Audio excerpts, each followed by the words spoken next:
أعوذ بالله من الشيطان الرجيم. بسم الله الرحمن الرحيم. ولا تنكحوا المشركات حتى يؤمن ولأمة مؤمنة خير من مشركة ولو أعجبتكم ولا تنكحوا المشركين حتى يؤمنوا ولعبد مؤمن خير من مشرك ولو أعجبكم أولئك يدعون إلى النار والله يدعو إلى الجنة والمغفرة بإذنه ويبين آياته للناس لعلهم يتذكرون. حضرات، کل بات آئی تھی یتیموں کی ان کے سلسلے میں کہ یتیموں کا مال کیسے استعمال کیا جائے، کیا ان کے مال کی حفاظت کا کیا انتظام ہے، اس سلسلے میں کل بات آئی تھی. ابھی جو آیت میں نے تلاوت کی اس کا ترجمہ یہ ہے، اللہ تعالیٰ فرماتا ہے کہ وَلَا تَنْكِحُوا الْمُشْرِكَاتِ حَتَّى يُؤْمِنْ، مشرک عورتوں سے شادی مت کرو یہاں تک کہ وہ ایمان نہ لائیں. اگر وہ ایمان لے آتی ہیں تب ان سے شادی کی جا سکتی ہے. وَلَأَمَةٌ مُؤْمِنَةٌ، مومن باندی لونڈی جو آزاد ہو، اور مومن جو باندی ہے، خیر، وہ باندی بہتر ہے، من مشرکۃ، آزاد مشرک عورت سے، ولو اعجبتکم، اگرچہ تمہیں وہ آزاد مشرک عورت اچھی لگے، پسند آئے، اس کے باوجود بھی بہتر کون ہے؟ ایک مومن لونڈی بہتر ہے. ولا تنکحوا المشرکین، مشرک مردوں سے اپنی عورتوں کی شادیاں مت کراؤ، حتی یؤمنوا، یہاں تک کہ وہ مشرک مرد کیا لائیں؟ ایمان لائیں. ولعبد مؤمن خیر، مومن غلام بہتر ہے مشرک مرد سے جو آزاد ہو ایک عورت کے لیے. ولو اعجبکم، اگرچہ وہ رشتے کے لیے تمہیں پسند آئے مشرک مرد، اس کے باوجود بھی ایک غلام مرد مسلمان سے جو ہے شادی کرنی چاہیے. اولئک یدعون الی النار، یہ لوگ جہنم کی طرف بلاتے ہیں. اللہ یدعو الی الجنۃ والمغفرہ، اللہ تعالیٰ جنت اور مغفرت کی طرف دعوت دیتا ہے. ویبین آیاتہ للناس، لوگوں کے لیے وہ اپنی آیتیں کھول کھول کے بیان کرتا ہے. لعلہم یتذکرون، تاکہ لوگ نصیحت حاصل کریں. کچھ باتیں یہاں یہ بیان کرنے کی ہے. پہلی بات تو یہ ہے کہ مشرک عورتوں سے شادیوں کا مسئلہ کیوں چھڑا گیا. کل جب بات آئی تھی یتیموں کی پرورش کے سلسلے میں، تو مسلمان مردوں نے یہ سمجھا کہ ان بچوں کی تربیت اسی وقت ہو سکتی ہے جب ان کی مشرک ماؤں سے نکاح کیا جائے گا. بچوں کی تربیت کب ہوتی ہے؟ بچوں کی مناسب پرورش، مناسب ان کا خیال رکھنے کے لیے ان کی مائیں ہونا ضروری ہے. تو مسلمانوں نے یہ سوچا کہ کیوں نہ ان یتیم بچوں کی مائیں جو ابھی مشرک ہیں ان سے شادی کر لی جائے، یتیموں کا خیال بھی رکھا جائے گا اور ان کے خیال رکھنے والی ایک عورت بھی ساتھ میں رہے گی، مسئلہ نہیں ہوگا. اللہ تعالیٰ نے کہا کہ نہیں، وَلَا تَنْكِحُوا الْمُشْرِكَاتِ، مشرک عورتوں سے آپ شادی مت کیجئے، حَتَّى يُؤْمِنْ، یہاں تک کہ وہ ایمان نہ لائے. ایمان اگر لاتی ہیں اللہ پر تب ٹھیک ہے. اب سوال یہ ہے ایمان کی شرط کیوں لگائی گئی؟ اس لیے لگائی گئی کہ اگر بغیر ایمان کے ان سے شادی کی جائے گی تب کیا ہوگا؟ شرک اور بدعقیدگی جو ہے نسلوں تک سفر کرے گی. اس لیے کہ بچوں پر ماں کا اثر زیادہ ہوتا ہے باپ کے مقابلے میں. اس لیے اللہ تعالیٰ نے کیا کہا؟ مشرک عورتوں سے شادیاں نہیں کر سکتے آپ جب تک کہ وہ ایمان نہیں لاتے. کیوں؟ اگر وہ ایمان لائیں گی تو ان کے بچوں کے اوپر، ان کے ذہنوں پر ان کی ایمان اور عقیدے کا اثر پڑے گا. اس لیے اچھا ہے کہ پہلے وہ ایمان لائیں.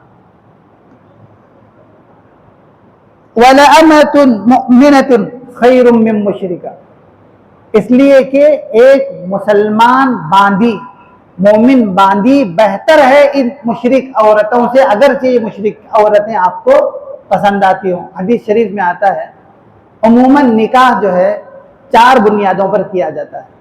دنیا کے اندر قانون ہے، دنیا اپنی طور پر یہ سمجھتی ہے کہ ان 4 بنیادوں پر اگر نکاح ہوتا ہے تو ٹھیک ہے. کون کون سی بنیادیں ہیں؟ روایتوں میں آتا ہے تنکح المرأة لأربع، عورتوں سے 4 بنیادوں پر شادی کی جاتی ہے. लिमालिहा, माल की बुनियाद पर, वलिहसबिहा, हसब नसब की बुनियाद पर, वली जमालिहा, खूबसूरती की बुनियाद पर, वली दीनिहा, दीन की बुनियाद पर। ये चार बुनियादें हैं। कोई आदमी या तो माल देखता है, कोई हसब नसब देखता है, कोई खूबसूरती देखता है, कोई दीनदारी देखता है।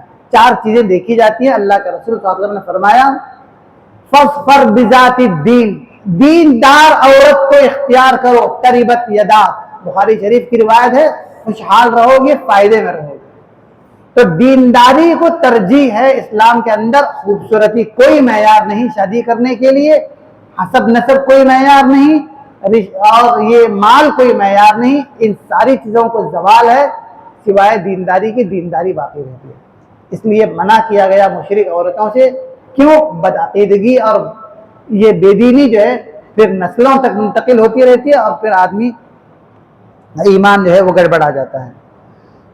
अब सवाल ये है कि आपको मालूम होना चाहिए अहले किताब के औरतों से इस्लाम के अंदर शादी की इजाजत है। यहूदी और ईसाई औरतों से शादी की इजाजत है, मुशरिक औरतों से क्यों नहीं? वो भी जब नमाजें नहीं पढ़ती, उनके पास भी जो है वो तसव्वुर नहीं दीन का उसका, तो यहूदियों से और ईसाइयों से इजाजत क्यों है, मुशरिकीन से इजाजत क्यों नहीं है? इसकी एक वजह है। वजह यह है कि देखिए इस्लाम के जो तीन अकायद हैं, तौहीद, रिसालत और आखिरत, उन तीन अकीदों में से दो अकीदों में मुसलमान और ईसाई यहूदी मुश्तरक हैं। किन अकीदों में? अल्लाह को वो भी मानते हैं, अल्लाह को हम भी मानते हैं। आखिरत का तसव्वुर ईसाइयों यहूदियों के पास भी है, मुसलमानों के पास भी है। सिर्फ मुसलमान नहीं है अहले किताब इसलिए कि वो अल्लाह के रसूल सल्लल्लाहु अलैहि वसल्लम को आखिरी नबी नहीं मानते, इसलिए वो इस्लाम के दायरे से खारिज है। इन दो अकीदों में मुश्तरक होने की वजह से इनके साथ निकाह की इजाजत है, और एक अकीदे में चूंकि वो अलग है इसलिए इस्लाम ने इन दो अकीदों में मुश्तरक होने की वजह से यहूदियों और ईसाइयों की औरतों से निकाह की इजाजत दी है, और मुशरिक औरतों से इस्लाम ने निकाह करने से मना किया है। अब उसके बाद जो है अल्लाह ताला ये इरशाद फरमा रहा है कि वला तुनकिहुल मुशरिकीन, मुशरिक मर्दों को तुम अपनी औरतों से निकाह करके मत दो यहाँ तक कि वो ईमान लाएं, इसलिए कि मोमिन गुलाम मुशरिक गुलाम से बेहतर है अगरचे वो तुमको पसंद आए। उलाइका यदऊन इलन्नार, ये लोग जहन्नम की तरफ बुलाते हैं, अल्लाह ताला जन्नत की तरफ बुलाता है। ये बयान किया है इसकी वजह कि क्यों मुशरिक मर्दों से अगर आप शादी करेंगे तो फिर उनका सारा सब कुछ अकीदा, उनका नस्ल, सारी चीजें मुसलमान औरतों में मुंतकिल होंगी, इसलिए अल्लाह ताला ने मना किया। ये लोग जहन्नम की तरफ बुलाते हैं, अल्लाह जन्नत और मग़फ़िरत की तरफ दावत देता है। फिर जो है अब सवाल ये भी है, जब अहले किताब की औरतों से मुसलमान मर्दों को शादी की इजाजत है, तो मुसलमान औरतों को अहले किताब के मर्दों से शादी की इजाजत क्यों नहीं है? उसकी वजह यह है औरत फितरतन कमजोर होती है, और मर्द को जो अल्लाह ताला ने कव्वाम बनाया है तो जाहिर सी बात है वो अपने कव्वामियत थोपता है। तो फिर अगर ये सिलसिला रहेगा तो औरत जो है वो आसानी के साथ इस्लाम से निकल जाएगी और दूसरा मजहब इख्तियार करेगी। दूसरा सवाल ये है कि अज़दवाजी ताल्लुकात का असर जब दोनों पर पड़ता है, मियाँ का बीवी पर, बीवी का मियाँ पर पड़ता है, तो ये भी तो हो सकता है कि गैर मुस्लिम हमारे अकीदे से मुतासिर हो जाए, अगर हम उनके साथ शादी करेंगे तो वो भी हमसे मुतासिर होकर के इस्लाम कबूल कर सकता है। ये भी तो हो सकता है ना, इसकी इजाज़त क्यों नहीं है?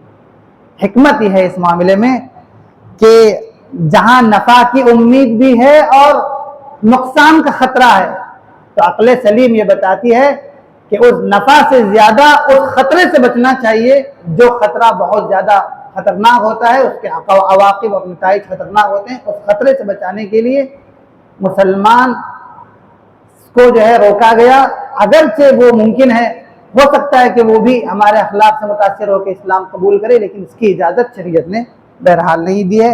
वह युबय्यिनु आयातिही, अल्लाह ताला अपनी आयतें खोल खोल के बयान करता है, लअल्लहुम यतज़क्करून, ताकि लोग नसीहत हासिल करें। इसके बाद जो है औरतों के मुताल्लिक़ कुछ और सवालात पैदा हुए थे, उसका जवाब दिया गया है। اللہ نے چاہا تو انشاءاللہ اس پر گفتگو ہوگی. وصلی اللہ علی النبی الکریم وآخر دعوانا الحمدللہ.